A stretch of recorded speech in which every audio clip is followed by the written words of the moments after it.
Royal Bahamas Police Force is a notable organization founded on the tenets of integrity, loyalty, and courage. Celebrating distinguished and exceptional policing service, the force continues to execute its core mandate as outlined in the Police Act, which includes maintaining law and order, preserving the peace, preventing and detecting crime, apprehending offenders, and enforcing all laws. The organization has profoundly transitioned from a time when notes were recorded with quill pens, and the primary means of transportation for inspectors were horses. Fast forward to the 20th and the 21st centuries that ushered in the digital age and computer automation that revolutionized the entire model of the organization with a touch of a button. On March 1st, 1840, the Bahamas Police Force was formed by 16 men under the command of Inspector General John Pinder. This new police force was distinctly non-military in nature and provided a 24-hour patrol of the island of New Providence. It was not until several years later that members were transferred to some of the other islands. By the end of 1840, the strength of the force was 1 Inspector General and 30 sergeants, corporals, and privates. The latter were the same as constables. This is the Royal Bahamas Police Force, then, now, tomorrow.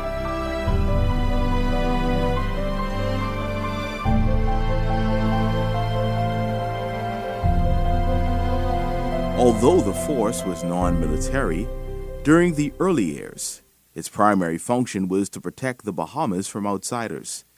By 1841, the strength of the force expanded to 31 men. By 1863, the manpower of the force increased to 100 police officers for deployment between Nassau and the Family Islands. In 1954, the force experienced tremendous growth, as Mr. Edward Sears was the first Bahamian appointed to act as commissioner. Simultaneously, the force recruited men from Trinidad and Barbados and other Caribbean islands. I joined the force in 1955, and I was 21 years of age. Deputy commissioner at the time, all the senior officers at the time in the force were Englishmen, and the deputy commissioner was a man called Spencer Harty. And he came to Barbados to recruit 20 men for the Bahamas Police Force. At the time, there was an acting commissioner of police. He was on vacation, and I think he was just about ready to leave. Eddie Sears was his name. He was a white Bahamian. Edward Sears, Sears Road off Shirley Street is named after his family. The man who was acting commissioner of police for the Bahamas Police Force at the time was a man called Eddie Sears. He was on vacation, and Spencer Hardy was his deputy who recruited us. Well, you could imagine 1955, early in March, he came to Barbados to recruit. I was 21 years old, and there must have been 300-400 of us at the police station to see who would get on. And when the 20 was called, I found myself among the 20s. Mr. Sears retired in 1955 and was succeeded by Mr. E.J.H. Weems. Commissioner Weems laid the foundation for modernizing the force with emphasis on police welfare. There was an English officer in Barbados by the name of Colchester Weems. In those days, the senior officers carried army ranks. He was a colonel, and he was in charge of CID in Barbados, and then he was posted to the Bahamas as commissioner. You know, these were colonial days. He was sent to the Bahamas as commissioner for the Bahamas Police Force, and he brought with him many good ideas for improvement in the force, improvement in salary, improvement in accommodation, improvement of uniform, improvement of the system of working.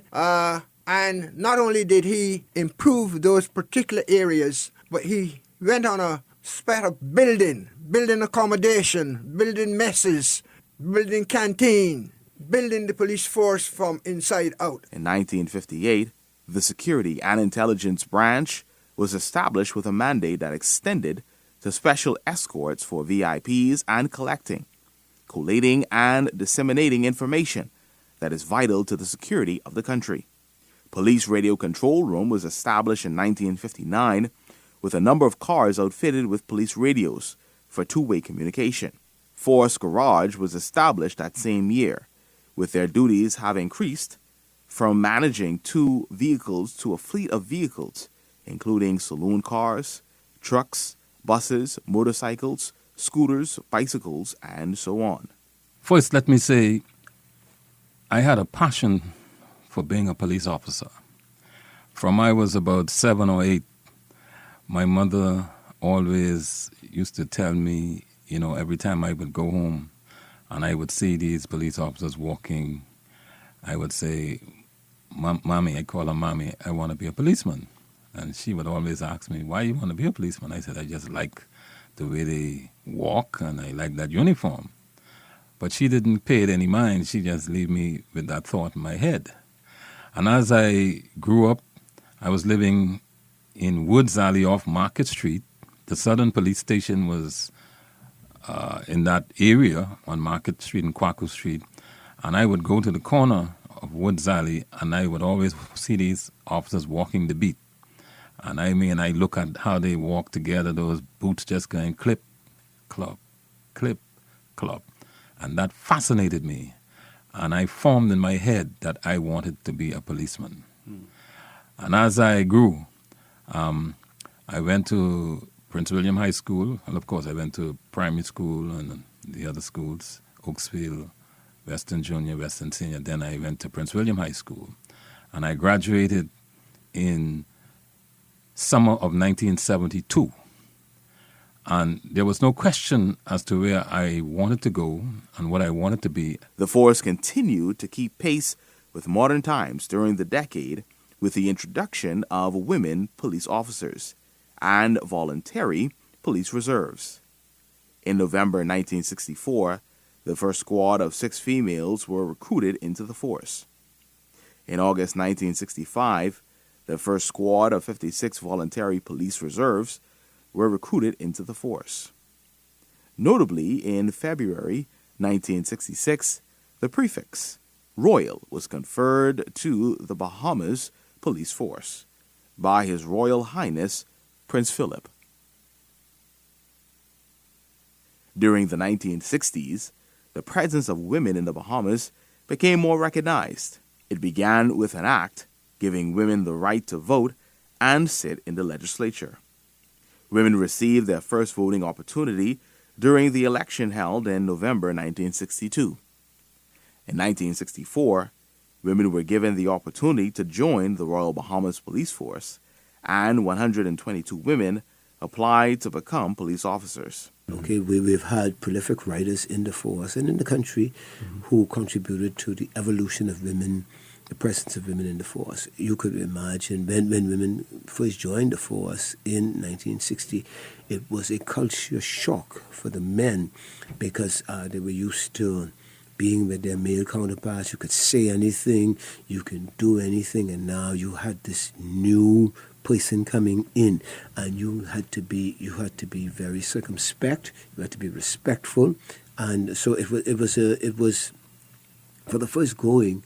It was, as the history would demonstrate, it was a bit rough for women. In fact, they didn't get the promotions that they were qualified for. And then, then there were some people who, even when women, through their own hard work and effort and preparation and development, when women got promoted, there were persons who looked at it with jaundiced eyes, and as if a woman could not on her own do well. Today, thankfully, that has been dispelled for the most part.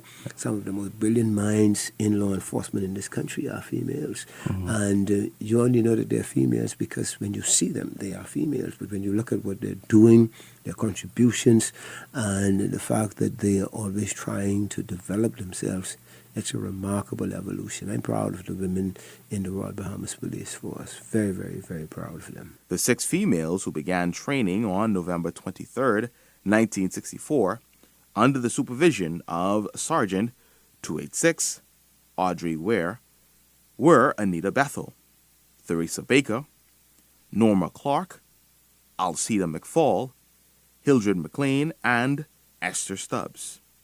I took the exam, and I was accepted in 1966, July 17th. I was accepted as one of the female recruit at the time. After graduating, I became a constable, because you recruit, then you, after graduation, become a constable. Some were reluctant to have women in the force, because during the time they didn't have any females until 1964, 27th of November 1964. They had 6 females who joined the ranks of the police force. But some of the officers, male officers, didn't want the females around them. Yeah. Females really became a part of the force, because you would have female who were arrested and didn't have any females to.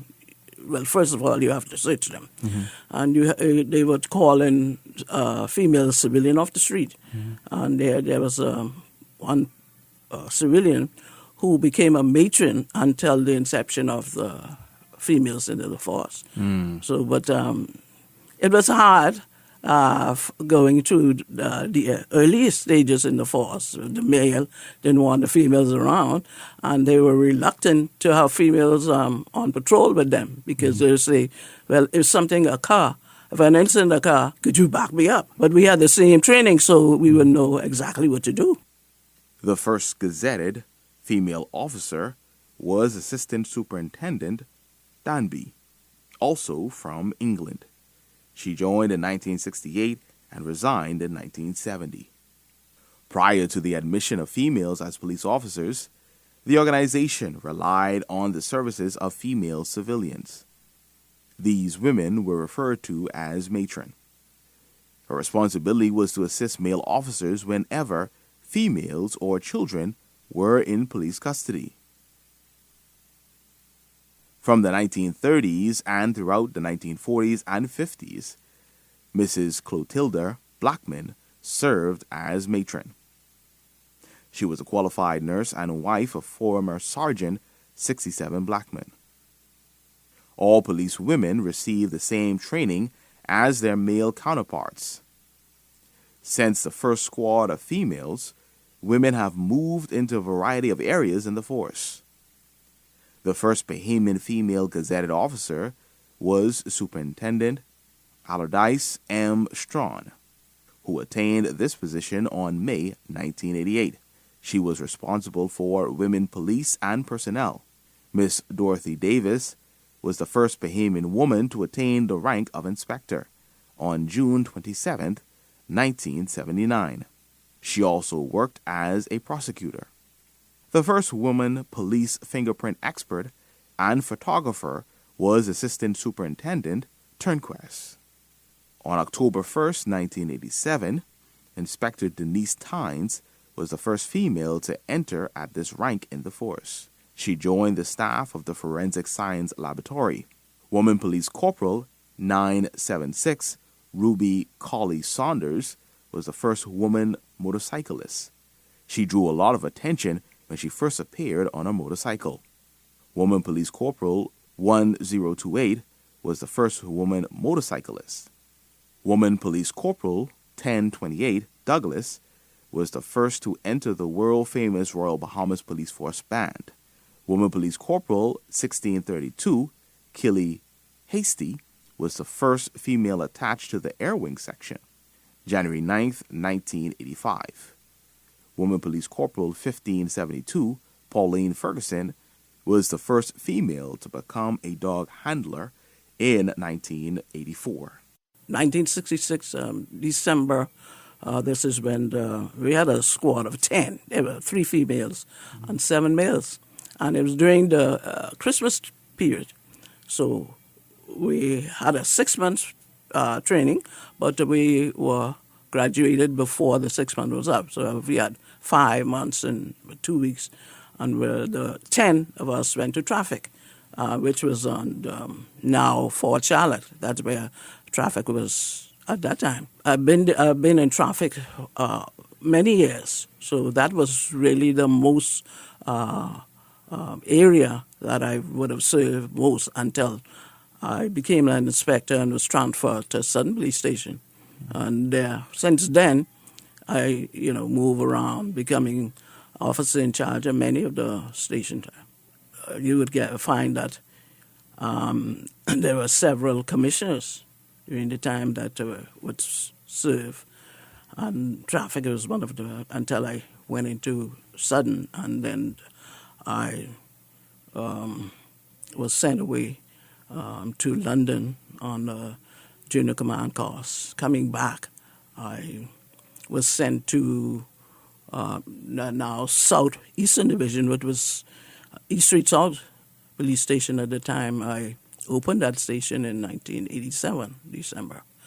So that was another area. Then after that, I was returned to traffic as the second in charge of traffic. So that was really, traffic was really the most area that I've worked. And then I went on to different areas, becoming OC of many areas. Another station that I commanded, and I commanded, you had the East Street plus the Elizabeth, so I had, and Foxhill. So there were three stations that I commanded at one time.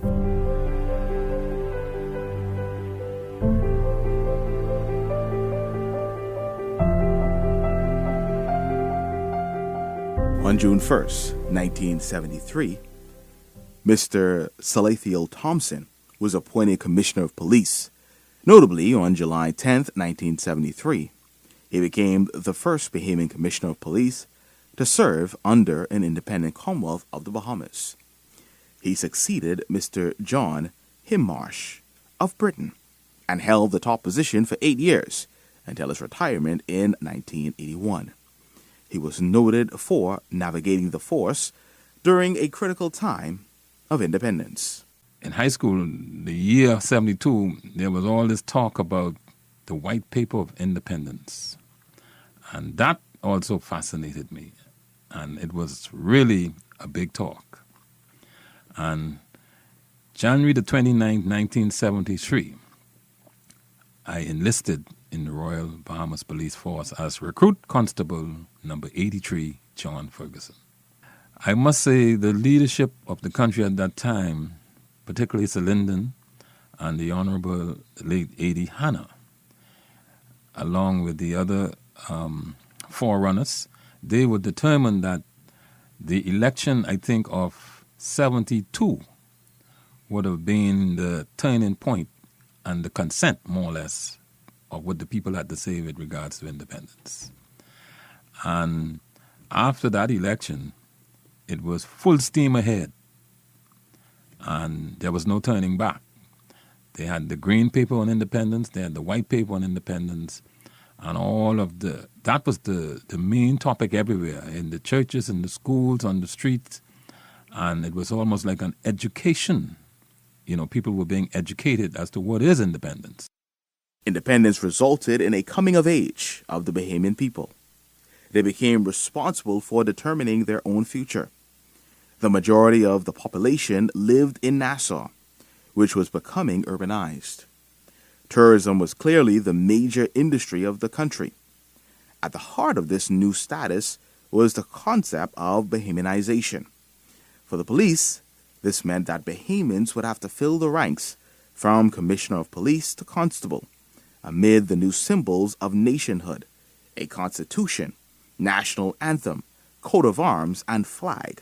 That was a marvelous experience. We were in training. A Squad 73 formed in January of 1973. We were the independent squad.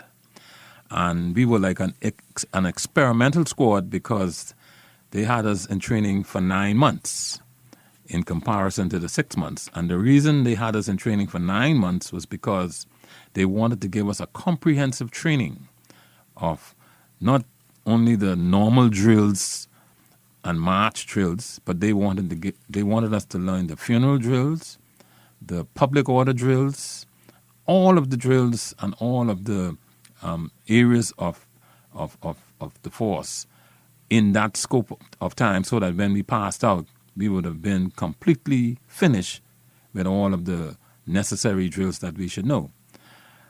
Well, we had that training, and we passed out as the first. We were the first squad, A Squad 73, the independent squad, the first squad to pass out in an independent Bahamas. We got independence July 10th of that year, and we passed out in September. And one of the unique things about that squad was that was the first squad that wore white tunic even before they passed out. That's how much we were needed on Clifford Park. You know, all hands were on deck, and every able-bodied police officer was at his best. And they used the recruits, we will recruit the squad in training to be a part of the public order on Clifford Park. And that was an honor for us because you don't wear white tunic until after you passed out. So that was a big thing for us. And when that squad passed out, I'll never forget it. The police college, which was just handed over to the Bahamas government by the British government, by Prince Charles, he came to the Bahamas to do that. And the last English commissioner, Mr. John Hindmarsh, he was present. And when that squad passed out, it was something else. Sir Lyndon was the keynote speaker. And it was awesome. You couldn't get inside that police college yard because everybody wanted to see this first squad that passed out in an independent Bahamas. Mm-hmm. You know, it was historical. And I can never forget it because I was young. I was only 18 at the time, or a little over 18. But it was a journey. And 50 years later, everybody who was in that squad now has retired. Some are deceased. But I'm happy to be alive to tell the story because it is a story that is worth telling. And all of the members of that squad were properly trained, were properly educated in terms of policing. And over the years, I think we have done an excellent job in maintaining the standards of that independent squad. Because every squad that passed out after that was after us. We were the squad. There was new leadership chosen to lead the force throughout the remainder of the decade. When that band came out of the area that they were in, and that band marched those squads on those various platoons in the front of the Diaz with Sir Lyndon and the entire government, the cabinet, and all of the guests, it was. I mean, goosebumps came on you because we never experienced that. That was the first time in our history that we saw that particular display on as a nation, a newborn nation now putting itself on display. You know, it was awesome. And again, like I said, the Royal Bahamas Police Force at the time carried the load in terms of the military, the paramilitary part of that. And Mr. Salatiel Thompson was then the commissioner at the time. He was the first Bahamian commissioner who hailed from Bannerman Town, Eleuthera. Mr. Salatiel Thompson, he was the commissioner, the newly appointed commissioner of police. Mr. Hindmarsh had handed the force over to him, and I think the late Mr. Harold Cole was the staff officer, and several other former senior officers who most of them are either deceased or retired. They were in the front line of the force in that respect. Mr. Salathiel Harvey Thompson, CMG, QPM, CPM, was the first Bahamian commissioner of police, appointed on June 1st, 1973. In 1981, Mr. Gerald Bartlett became the second Bahamian commissioner of police, appointed under an independent Commonwealth of the Bahamas. He succeeded Bahamian Commissioner Salathiel Thompson and held the top position for 6 years until his retirement in 1987. Commissioner Bartlett enlisted into the force on October 10, 1946. On November 21, 1987, Mr. Bernard Bonamy became the third Bahamian Commissioner of Police appointed under an independent Commonwealth of the Bahamas. He succeeded Bahamian Commissioner Gerald Bartlett and held the top position for 14 years until his retirement on November 21st, 2001.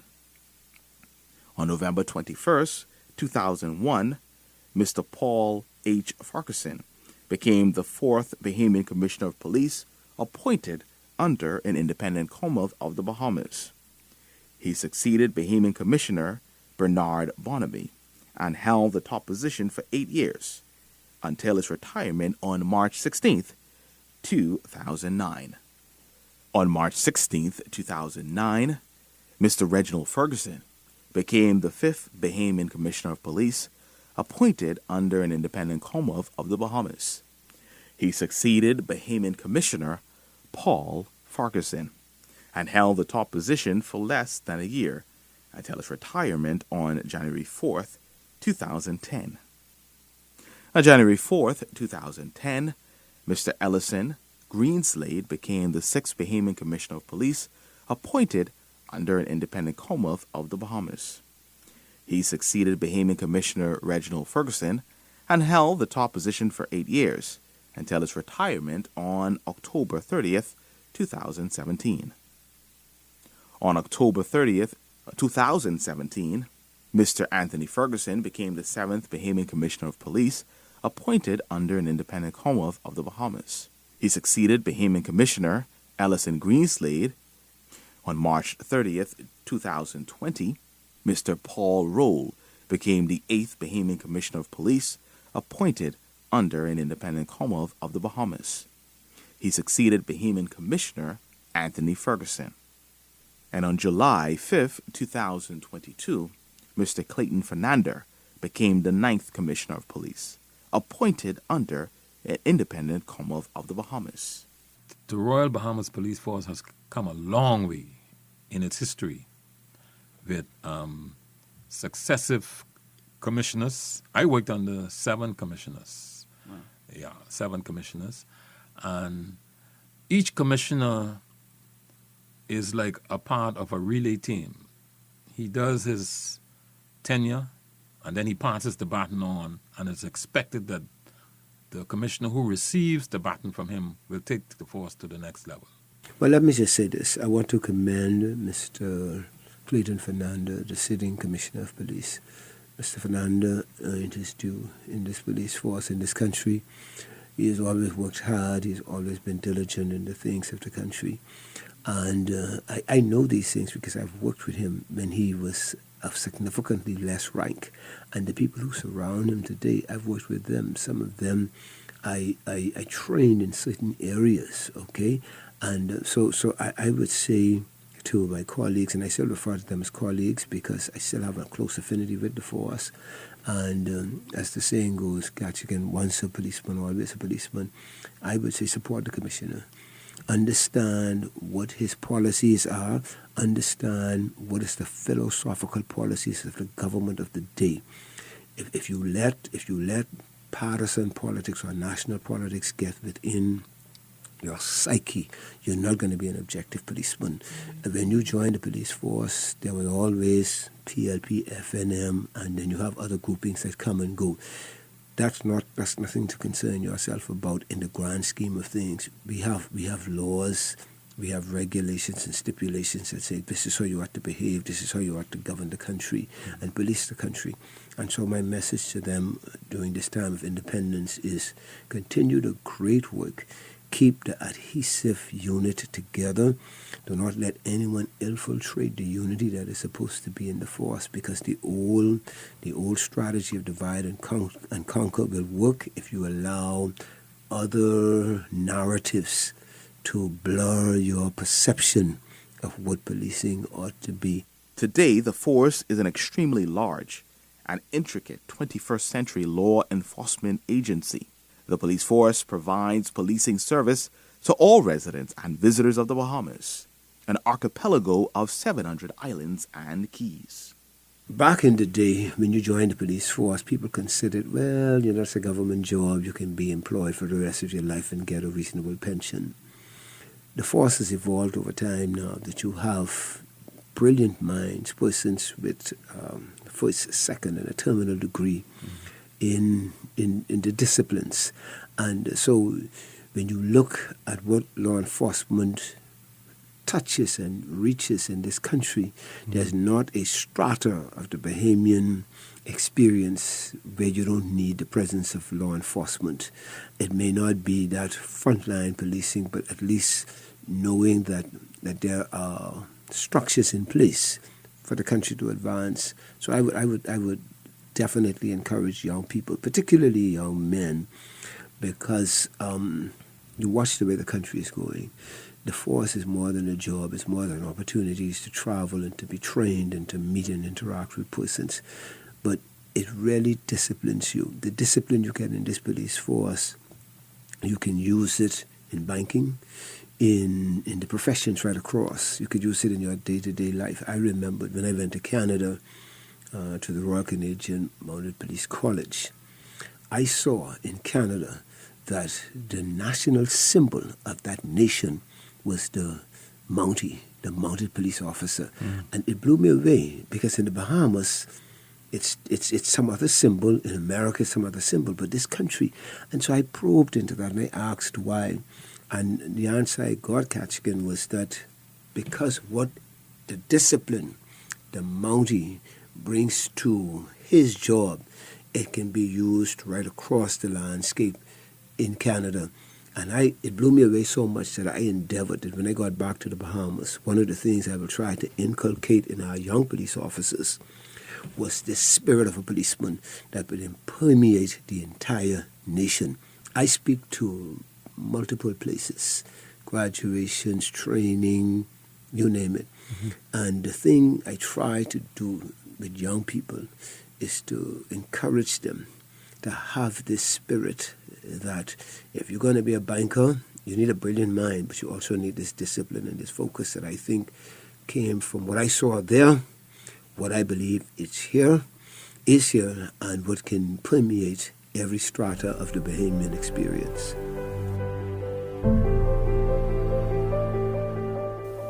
The organization's operating environment is dynamic and continues to rapidly change to reflect global trends. Accordingly, the force continues to secure and foster productive partnerships nationally, regionally, and internationally to remain fundamentally successful. The organization's current crime-fighting strategies and policing initiatives seek to build safer communities through engaging public discourse, support, and participation. And what comes to mind immediately is you have to be honest, because there's a saying that goes, a nation or a people gets the leaders it deserves. I say that a nation gets the police it deserves. And so a policeman has to have this acumen of honesty, hard work, fair play. He must have the characteristic of a probing mind, that what you see may not always be what it is. He has to be eager to learn. He has to be charismatic. He has to be a go-getter, someone who can inspire others, who can motivate, but also who can motivate himself. And he must also have this innate desire not to want what your job cannot afford. His integrity must be beyond compromise.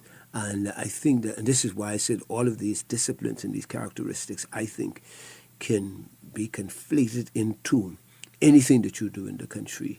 Whatever you're going to do in the country, you need to be honest. You need to be, and then you have to have this spirit, this patriotic spirit flowing through your veins that I can't sell the country down the river. We have to protect the country. And so the guy who's going to give me an opportunity now to take $1,000 and look the other way, or $10,000 or $1 million, that was nothing in comparison to being able to sleep tonight, but also to know that you are not going to sail your country down the river. When I joined the force, as I said, I had options. I had multiple options. As I matriculated through the system, I had even greater opportunities and encouragements or invitations to leave the force for things that were more lucrative. Didn't have to worry about the security, quote unquote, because when you go into this theater as a police officer, anything can happen. And certainly some of the creature comforts. For example, you're a police officer, you cannot just leave the jurisdiction. You have to get permission to leave. And so I had opportunities to forego all of what I did for 37 years. But then it just kept coming back to me. But if you do this, who is going to step in your place? No man is an island, no man stands alone. Appreciate that. But unless you take a vested interest in where you want to see your country, where you want to see your family and your grandchildren, etc., and this community as a whole, then yes, you set aside some creature comforts and some other things, and you say, let's help the country. Money isn't everything. And this leverage and this influence that many Bahamians, in my opinion, too many Bahamians peddle and push, that isn't everything. You want to be able to go to bed tonight and say, you know, when I turn this light off in this room, I'm leaving a community that I've done a whole lot for. And when you hang up your gloves, as it were, you want to be able to say at the end of the day, I gave it my best. And people will remember you. It's a thankful job. Let's understand it's a thankful job. Maybe the gratitude will come at a later time, but you know that you're doing right by your conscience, right by God, and right by the people of your nation. This was the program, the Royal Bahamas Police Force. Then, now, tomorrow. I'm Keshagen Adderley. A special thanks to the Commissioner of Police, Mr. Clayton Fernander. A special thank you to our distinguished guest, retired Deputy Commissioner Keith Mason, retired Assistant Commissioner of Police Mr. Hewlin Hanna, retired Assistant Commissioner of Police John Ferguson, retired Assistant Commissioner of Police Juanita Colebrook. A special thank you to Chief Superintendent Christine Skippings and ASP Ramsey. Information acquired via royalbahamaspoliceforce.org/history. Thank you so much for joining us. I'm Keshagen Adderley. Have a tremendous day, and thank you so much for listening.